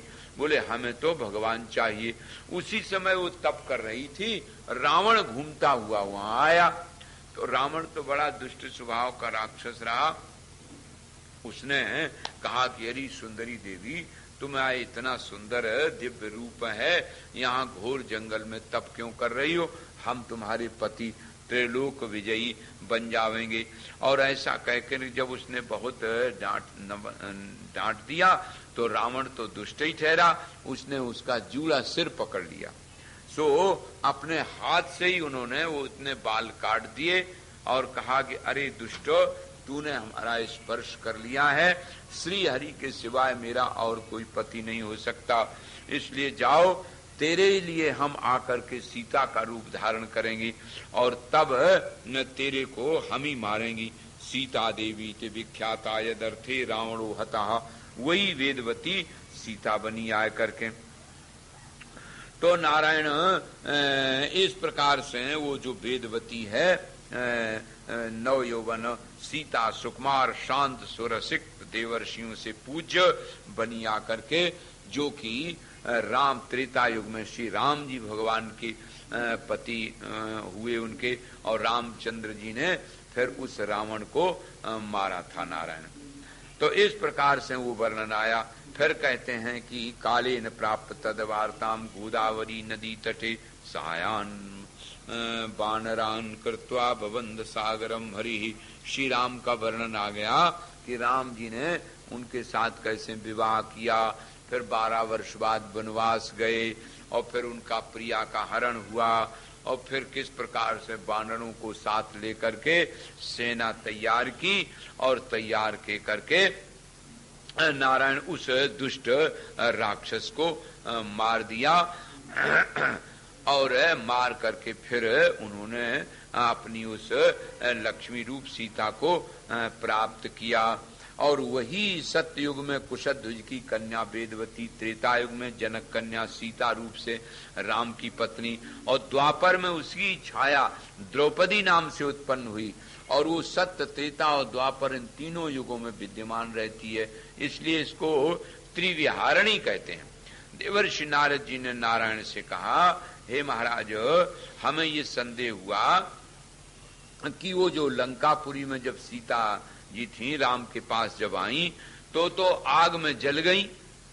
छाया रूपी जो सीता थी वो आग में जल गई, और असली सीता जो अग्नि में प्रवेश किया था उनको प्रकट कर लिया था। तो फिर रामचंद्र जी ने, अग्निदेव और रामचंद्र जी दोनों ने उनकी पुष्कर में जाकर शंकर जी की आराधना की और अनुमति ली कि वो जो छाया रूपी सीता है उसने पुष्कर में तपस्या की है, वो क्या कथा है, तो वो मुझे बता दो महाराज। उन्होंने कहा कि देखो ऐसा है कि ये सीता, जैसे बताया कि सीता ही त्रेता में हुई और द्वापर में द्रौपदी हुई, तो पुष्कर में वही जाकर के तपस्या करने लगी जो छाया रूप थी। तो जब वहां पहुंच गई तो श्री महादेव जी पहुंच गए वहां, और 5 बार उन्होंने कहा कि हमें पति दो, पति दो, पति दो, पति दो, पति दो। तो जब ये कहा तो शंकर जी महाराज ने कहा कि हे प्रिय, तुमने 5 बार पति मांगा है तो तुम्हें 5 पति मिलेंगे। तो इस कारण वो 5 पांडवों को पति बना करके वही सीता की जो छाया थी वही द्रौपदी बन गई जाकर के। नारायण, लंका का जब युद्ध समाप्त हो गया तो रामचंद्र जी अपनी मनोहारिणी प्रियता सीता को अपने पास ले आए थे। 11,000 वर्ष तक उन्होंने राज्य किया, और वही आकर के अब वेदवती के बाद कुशध्वज की कन्या वेदवती का वृत्तांत हुआ। धर्मध्वज की जो कन्या है उसका नाम है यहाँ तुलसी। तो कहते हैं यही जो तुलसी है सो बचपन से जैसे जिसके संस्कार होते हैं नारायण, उसके अनुसार वो चलता है। तो यहाँ ये तुलसी भी जैसी प्रकट हुई, उनकी धर्मध्वज की पत्नी का नाम था माधवी। सो वो भी गंधमादन पर्वत पर जाए करके धर्मध्वज के साथ विहार करने लगी, और वहां महाराज नाना प्रकार से सुंदर वृक्षों में, लताओं में ये विहार करती रही। बहुत दिन के बाद 100 वर्ष पर्यंत दिन रात बीत गए, ये उनको माधवी को, धर्मध्वज को पता ही नहीं लगा। इस प्रकार से नारायण दैव योग से जब 100 वर्ष बीत गए तब गर्भ धारण हुआ, और उसी गर्भ से लक्ष्मी का साक्षात स्वरूप ये तुलसी पैदा हुई। तो यही इसका नाम ही बचपन से महात्माओं ने तुलसी रख दिया, क्योंकि बड़ा ही सुंदर रूप था इसका। सो नारायण, अब उसका वर्णन किया है। शीते सुखोष्ण सर्वांगी, ग्रीष्मे च सुख शीतलाम, श्यामाम सुकेशीम रुचिराम, न्यग्रोध परिमम डलाम, पीत चंपक वर्णाभाम, सुंदरी शिव सुंदरी। अब ये जाकर के केवल फल और जल लेकर के 30,000 वर्ष तक नारायण सूखे पत्ता खा करके, वायु मात्र रह करके, फिर 10,000 वर्ष तक एक ही बार वो पत्ते भी छोड़ दिए, एक पैर से खड़ी होकर के महाराज तो तपस्या करने लगी। नारायण ये देख करके ब्रह्मा जी ने आय करके तत्काल उनको कहा कि हे देवी, हे तुलसी, तू क्यों, किस लिए तपस्या कर रही है, सो हमें बताओ। तब उसने कहा कि मैं नारायण, मेरी जो अभिलाषा है वो ये है कि हमें भगवान श्री हरि ही वर्ण करें। ऐसा है, मेरा नाम तो तुलसी है, गोपी है, मैं पहली बार में थी, पूर्व काल के समय में गोलोक में रहती थी, और मैं कृष्ण की प्रिया, राधा की प्रिय दासी थी। सो उसके अंग से ही मैंने जन्म ग्रहण किया था, और उसकी अब सखियां मेरा बहुत आदर करती थी। एक समय रास मंडल में गोविंद के द्वारा हम सामने आए गई, तो देख रही थी, तो हम मूर्छित हो गई। उसी समय रासेश्वरी राधा ने आए के मुझको देखा और गोविंद से कहा कि ये क्यों मूर्छित हो गई है, और हमसे कह दिया कि तू जा भूलोक में चली जा। गोविंद ने हमसे कहा कि देखो भारत में जाए के लोगों को सुख देने वाली ये होवेगी, इसलिए हम वही हैं, और वो राधा के भय से शरीर त्याग करके इस भूमंडल में मैं आ गई हूँ। मेरा नाम इस समय तुलसी पड़ गया है। शांत कांत सुंदर शरीर नारायण को ही हम वर्ण करना चाहती हूँ, क्योंकि वो जो सुदामा नामक का गोप ब्रह्मा जी ने कहा कि श्री कृष्ण के अंग से उत्पन्न हुआ है, और वही जो सुदामा नाम का गोप था वो यहाँ शंखचूड़ नाम से प्रसिद्ध होगा, वो राजा बनेगा। और वो चूंकि देवताओं का विरोधी रहेगा, इसलिए भगवान शंकर से उसका युद्ध होगा। लेकिन तुम्हारी पतिव्रत के कारण उसका शंकर जी उसको पराजय करने में कठिन होंगे। फिर उसी समय तुम्हारे पास भगवान आवेंगे, तुम पहचान लेना और तुम्हें श्री हरि का दर्शन हो जाएगा। इस प्रकार से महाराज वर्णन किया, और ऐसे कह करके वो ब्रह्मा जी चले गए। अब वो नारायण उन्होंने कहा ब्रह्मा जी ने कि तुम जाओ, अब खुद साक्षर राधा मंत्र का जप करो, राधा की आराधना करो, इससे तुम्हें भगवान प्राप्त हो जाएंगे। राधा के समान गोविंद की प्रियतमा बन जाओगी। जगत कर्ता ने राधा का मंत्र, स्तोत्र, कवच, पूजा विधि, पुरुषचरण का नियम सब बता दिया महाराज। अब जब इस प्रकार से बताया तो तुलसी नारायण बड़ी आनंदित हो गई और सम्मोहनादिक सब प्रकार से वो भगवान का आराधन करने लगी। इधर वर्णन करते हैं कि चंदन, पुष्प, धूप, दीप सब प्रकार से रोज जैसा उन्होंने बताया था ऐसे ही राधा जी का आराधन करने लगी। आगच्छन्तम शंखचूडम ददर्श तुलसी मुने। अब एक दिन की बात है कि वो महाराज ही हमेशा ध्यान करती थी राधा जी का, और इधर वर्णन हुआ कि वो रात दिन ध्यान किया करती थी कि कौन है सुदामा नाम का गोप जो शंखचूड बना करके उसी का ध्यान करती थी। देवी तुलसी युवावस्था में आई तो बद्रिका आश्रम में रहने लगी, और महायोगी शंखचूड भी महर्षि जैगी शब्द के द्वारा कृष्ण का मंत्र पाया था, तो पुष्कर में पहुंच गए। वर्ण श्वेत चंपक के समान, सर्वांग में रत्न, मुखमंडल शारदीय पूर्ण चंद्र के समान, कमल नयन, नारायण रत्न कुंडल धारण किए हुए, पारिजात पुष्प की माला, शरीर में कुंकुम, ऐसे महाराज शंखचूड को पास में आया देखा तो हास्य बदन से बारंबार वो एक दूसरे को देखने लगे। उन्हें पता नहीं था, तो महाराज परिचय हुआ, शंखचूड का परिचय हुआ। तो उन्होंने कहा कि हमने इस प्रकार से ब्रह्मा जी से वरदान प्राप्त किया है, तुम ही हमारे पति हो गए। धर्मध्वज सुता हम च तपस्यायाम तपोवने, तपस्विनी अहम तिष्ठामि कस्त्वम गच्छेथा सुखम। और अब तुम अपना परिचय दो।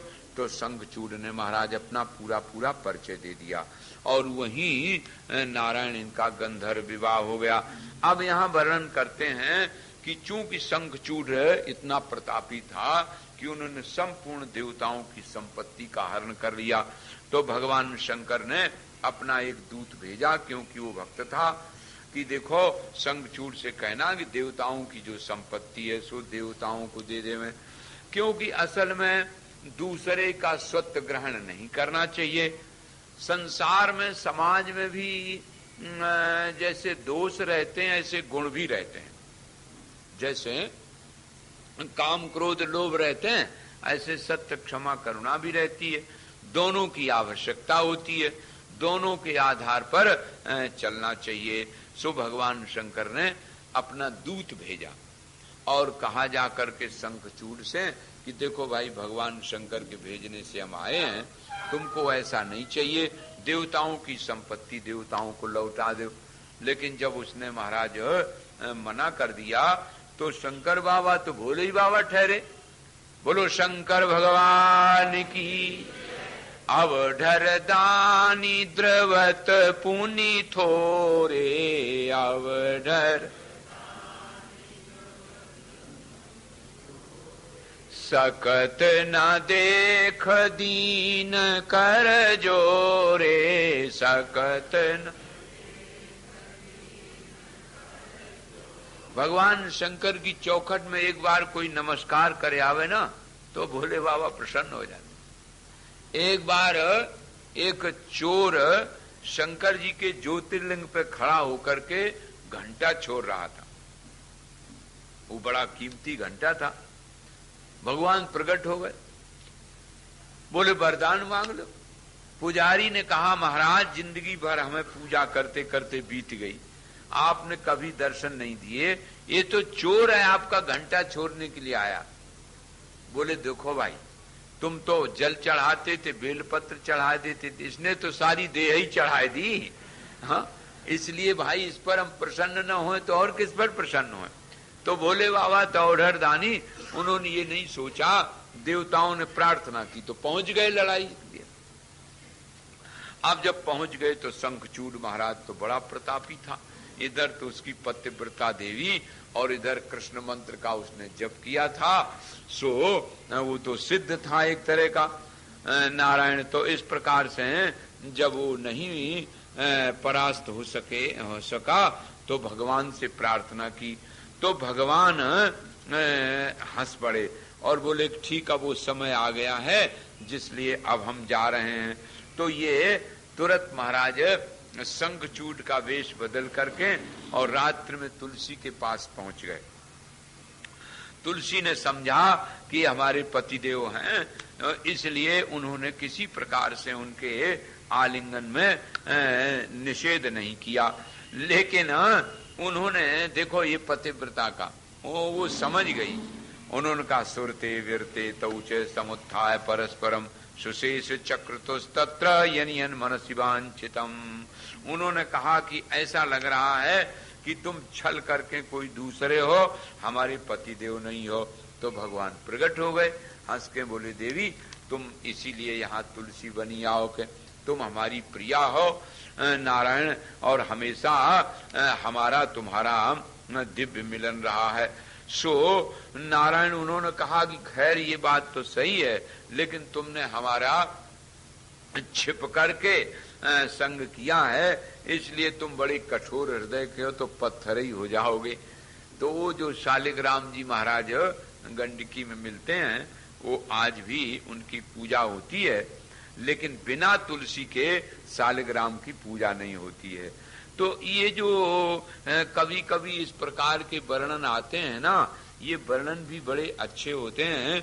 इनसे ये मालूम पड़ता है कि भगवान किस प्रकार से कब भक्तों की रक्षा करते हैं और कैसे रूप में आते हैं। अरे भाई भगवान को देखो बलि के यहाँ उपेंद्र बने जा करके 3 कदम जमीन मांगी छोटे से, और जब देने कह दिया तो इतने बड़े विशाल हो गए। तो तुलसी बहुत प्रसन्न हो गई और उधर महाराज शंखचूड़ जो था वो अपने असली रूप में मुक्त होकर के पहुंच गया। तो नारायण उसका भी रूप बन गया और ये भी हर प्रकार से प्रसन्न हो गई नारायण। अब वर्णन करते हैं कि जैसे तुलसी अपने को धन्य समझने लगी और आज भी उनकी विधिवत पूजा होती है।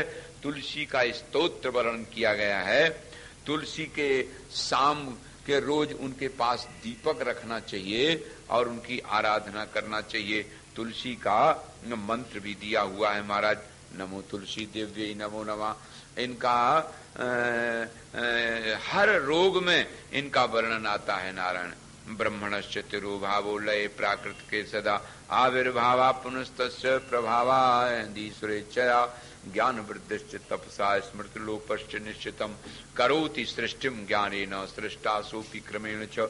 सो कहते हैं यह क्रम संसार का इस प्रकार से चलता रहता है। इधर महाराज जब तुलसी जी की आराधना और तुलसी जी के दिन नारद जी के पूछने से बताए तो उन्होंने कहा कि देखो हर दिन उनकी पूजा होती है, हर एक तिथि उनके लिए सुंदर है, उन्हें किसी प्रकार के लिए कैसे पूजे तो तुलसी प्रसन्न होती है नारायण। और तुलसी के मंत्र को कन्याएं करें तो उन्हें भी बड़ा लाभ होता है। नवीन नीर श्यामम शर पंकज लोचनम, उनकी देवी की मूर्ति की आराधना और उनका आकार भी बताया गया। तुलसी च यदा पूज्या कृता नारायण प्रिया अस्या पूजा विधानं च स्तोत्रम वद सांप्रतम। तो नारायण तुलसी जैसे और सबका है अर्घपाद चंदन धूप दीप नैवेद्य इत्यादि से उपचार से पूजन किया जाता है, उसी तरह से इनका भी पूजन है। सब देवता नारायण इनका पूजन करते हैं। नारायण ने तुलसी के लिए विशेष नारायण पूजन का स्थान बताया है। सरस्वती से तुलसी की प्रीति भी हो गई और नारायण अब किसी प्रकार का उनका वो रूप नहीं रहा। जो कोई इनकी पूजा करता है अश्वमेध का फल प्राप्त होता है। कार्तिक पूर्णिमा को तुलसी का मंगलमय जन्म है, इसलिए उस दिन जरूर पूजा करनी चाहिए, ऐसे बताते हैं। अब तुलसी का स्तोत्र, तुलसी की पूजा, तुलसी की विधि बता करके अब नारायण सावित्री का उपाख्यान बताते हैं। सावित्री वेद माता है, इसी को गायत्री कहते हैं। ब्रह्मणा वेद जननी प्रथमे पूजिता मुने द्वितीये च देवगणैः तत्पश्चात् विदुषां गणैः तदा चाश्वपतिर्भूपः पूजयामास भारते तत्पश्चात् पूजयामासुर नारायण वर्णाश्चत्वारेव च। भारत में अश्वपति राजा ने इनकी पूजा की और फिर चारों वर्णों ने पूजा की। नारायण अश्वपति का वर्णन करते हैं कि देखो उसकी रानी बंध्या थी, उसके कोई पुत्र नहीं था, तो वशिष्ठ जी ने उपदेश दिया कि तुम सावित्री का पूजन करो। तो महाराज उसकी पत्नी ने बड़ी प्रेम से सावित्री जी की आराधना की। तो बहुत काल तक आराधना करते करते नारायण जब दर्शन नहीं दिया तो वो घर चली गई। उसने सोचा कि इतने दिन तक पूजा की और प्रकट नहीं हुई, तो राजा ने उसे दुखी देखा और कहा कि तुमने इतने दिन तक सावित्री की पूजा की, तपस्या की और तुम्हें प्रकट नहीं हुई, तो क्या बात है? तो अच्छा हम जा रहे हैं। तो राजा ने 100 वर्ष जाकर के सावित्री का जब नारायण दर्शन नहीं पाया तो राजा ने आकाश से एक वाणी सुनी कि तुम गायत्री का 10 लक्ष जप करो। तब उन्होंने गायत्री का 10 लक्ष जप किया नारायण।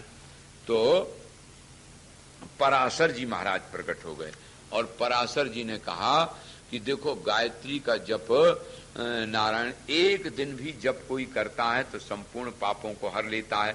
10 बार जपने से दिन रात का पाप नष्ट हो जाए, 100 बार जपने से महीने का, और 1000 बार जपने से संवत्सर का, और 1 लाख जप करे तो 1 जन्म का, और 10 लक्ष जन्म करे तो 100 लाख जन्म जपने से सब जन्म का पाप नष्ट हो जाता है, और 10 करोड़ जप ले तो ब्राह्मणों की मुक्ति हो जाती है।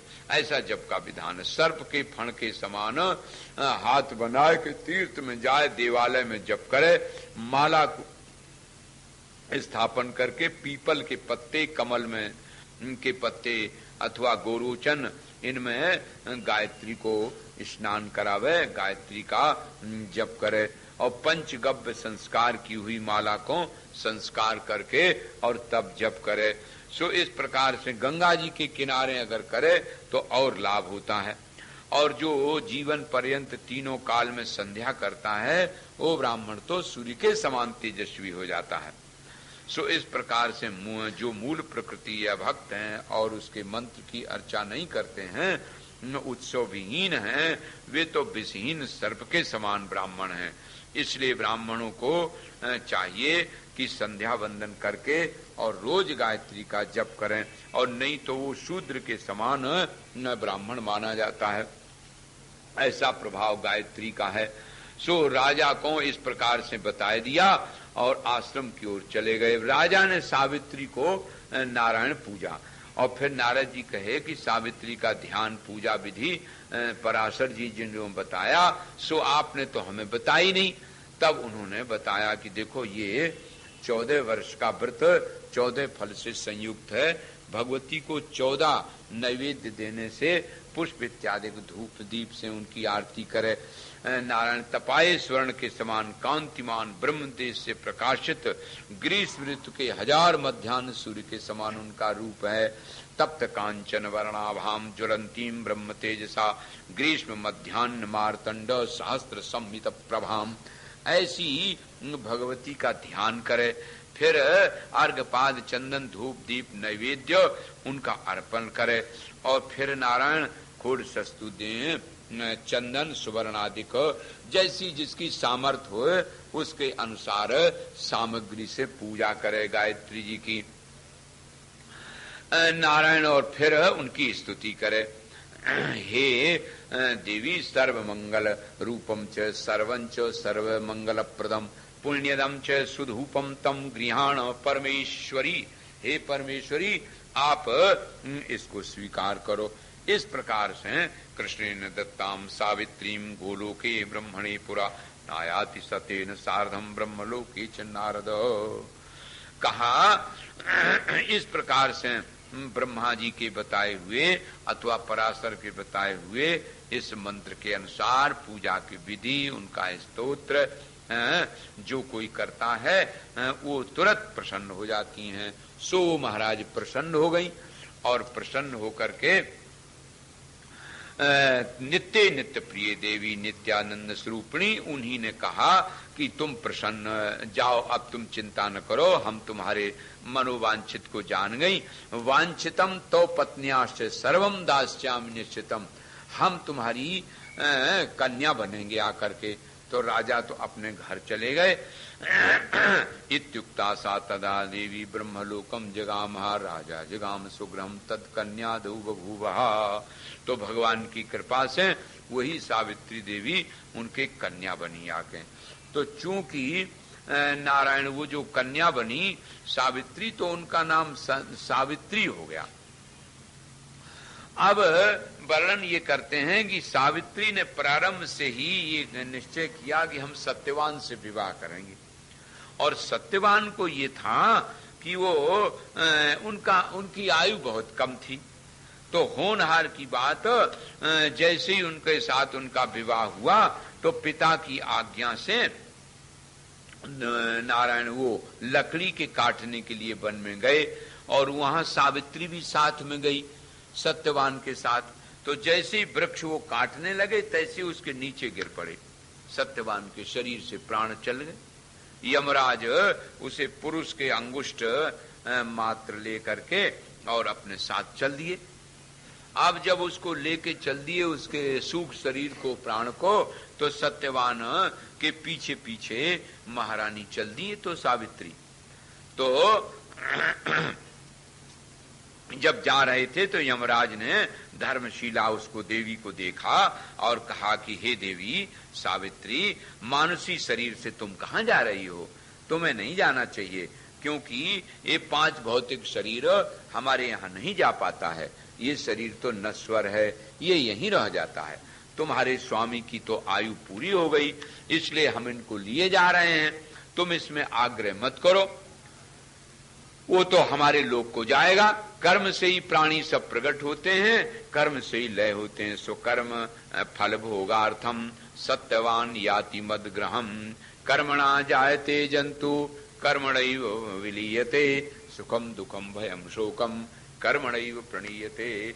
संसार में जो सुख है, दुख है, भय है, हानि लाभ है देवी, ये सब अपने कर्मों से हुआ करते हैं। स्वकर्मणा सर्व सिद्धि ममरत्वम लभते ध्रुवम। असल में जो अच्छे अच्छे कर्म करते हैं उनको स्वर्ग मिलता है, जो अच्छे कर्म नहीं करते हैं उनको नरक मिलता है। इसलिए देवी तुम आग्रह मत करो, तुम यहाँ से लौट जाओ। जब इस प्रकार से कहा महाराज, तो सुरत्वंच मनुष्यत्वंच राजेन्द्र लभे नरहा। जब कर्म का ही विधान है, कर्म से शिव बनता है, राजेंद्र बनता है, ब्रह्मा बनता है, गणेश बनता है, सब कर्म का खेल है। इसलिए राक्षस किन्नर सब कर्म से ही बनते हैं। अब तो महाराज जब इस प्रकार से कहा तो सावित्री ने कहा कि हे देवाधिदेव, ये तो बताओ जरा हमें कि कर्म का स्वरूप क्या है और वो कर्म कैसे किया जाता है। उसका हेतु क्या है, और हम पूछते हैं देही और देह क्या है, और ये जो तुम देह सूक्ष्म लिए जा रहे हो, ये शरीर कैसे बनता है और पहला शरीर कैसे छूटता है। अब इस प्रकार से जब महाराज प्रश्न किया तो उसकी बात सुन करके यमराज बड़े प्रसन्न हुए और कहा, धन्य है देवी, तू सचमुच में सावित्री है।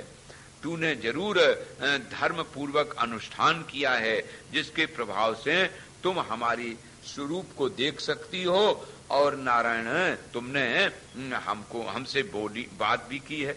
अब सुनो अच्छा, वेद प्रणीतो धर्म कर्म यन मंगलम परम। कर्म क्या है? जो काम करने लगो सो धर्म नहीं होता है। धर्म वो होता है जो वेद प्रणीत है।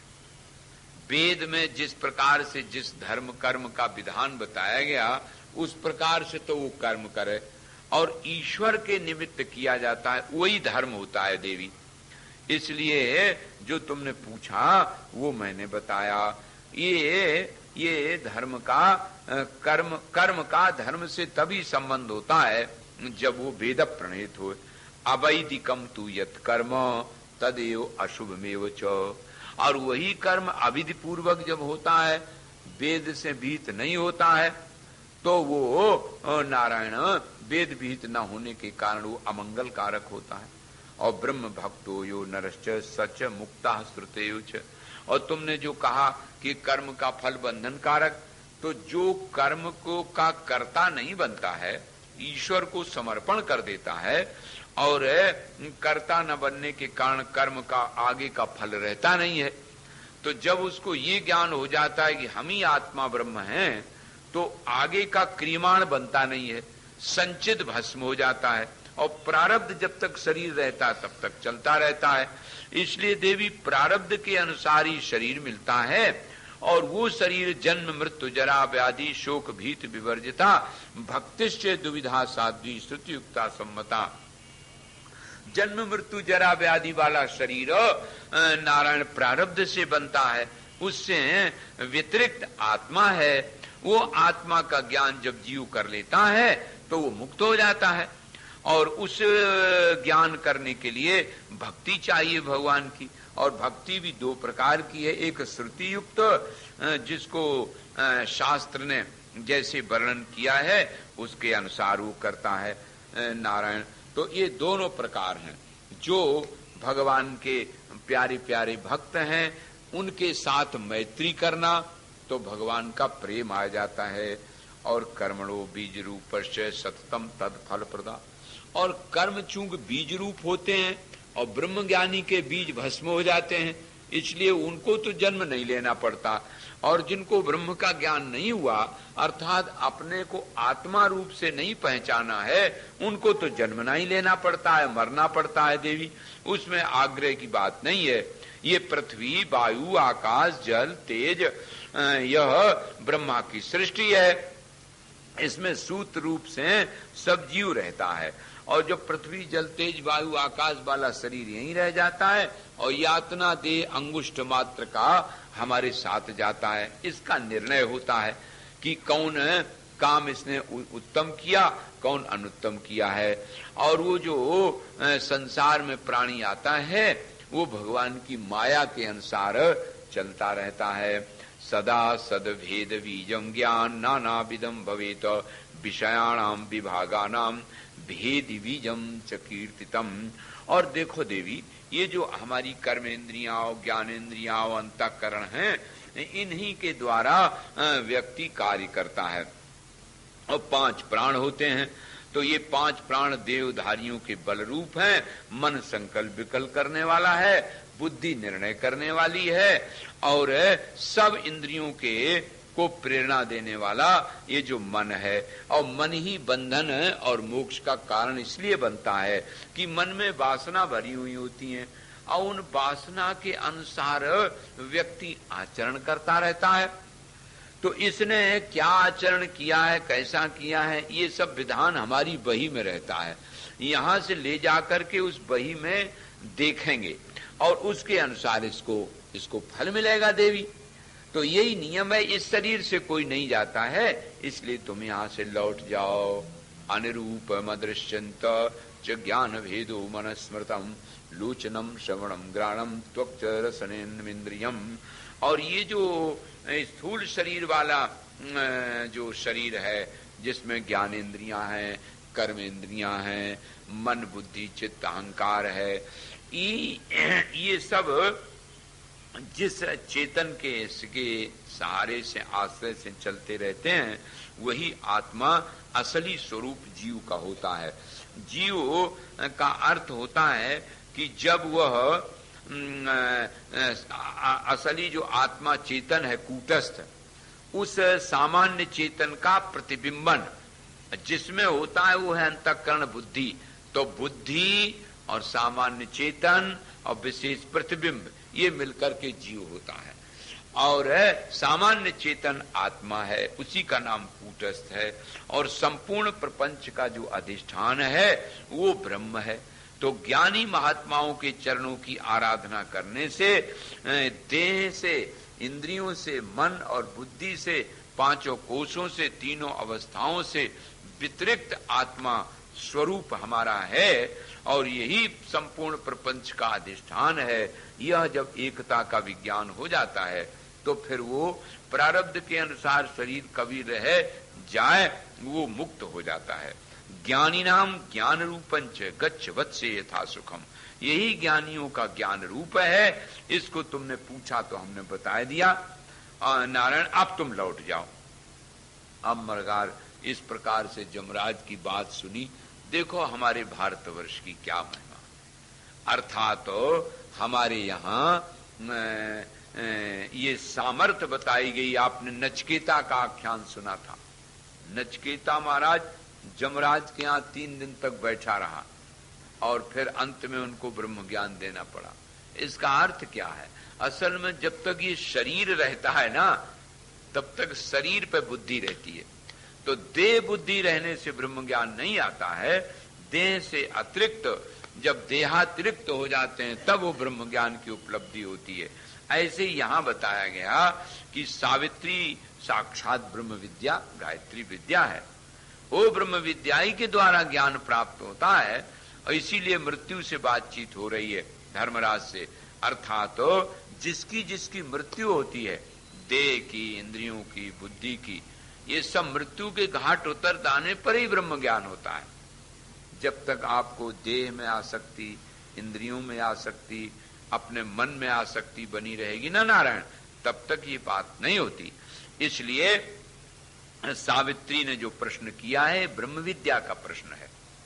इत्यक्त्वा क्वयामि कांतम वा त्वाम वा ज्ञानार्णवम ध्रुवम यद्यद् करोमि प्रश्नञ्च तद भवान वक्तुमर्हति काम काम योनिम याति जीवा कर्मणा केन वा पुनः केन वा कर्मणा स्वर्गम केन वा नरकम पिता। ऐसे सुंदर सुंदर प्रश्न किए महाराज सावित्री ने कि आप लोगों को बड़े समझने लायक हैं। ध्यान करना चाहिए कैसे प्राणी सुखी होता है, कैसे दुखी होता है और कहाँ ये जाएगा, मरने के बाद फिर प्राणी कहाँ जाता है और क्यों जाता है, और फिर इस शरीर से जो इसको यातना दी जाती है उस शरीर का संबंध पूरे शरीर से क्यों नहीं होता है। ऐसे सुंदर सुंदर प्रश्न हैं, इनका उत्तर अब आप कल सुनेंगे। बड़ा ही सुंदर दिव्य आख्यान है नारायण।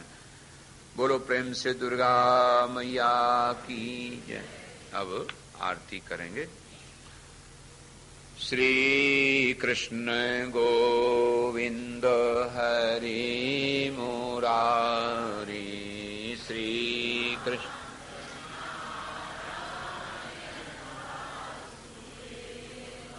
श्री कृष्ण गोविंद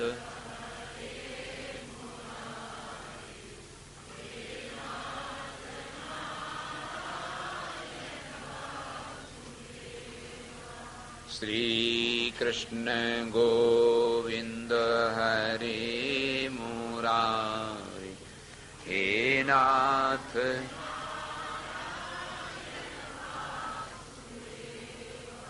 हे नाथ नारायण वासुदेव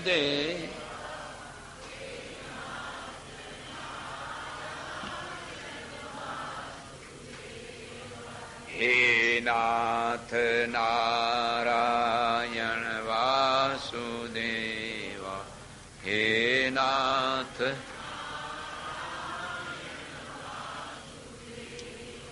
श्री कृष्ण गोविंद हरे,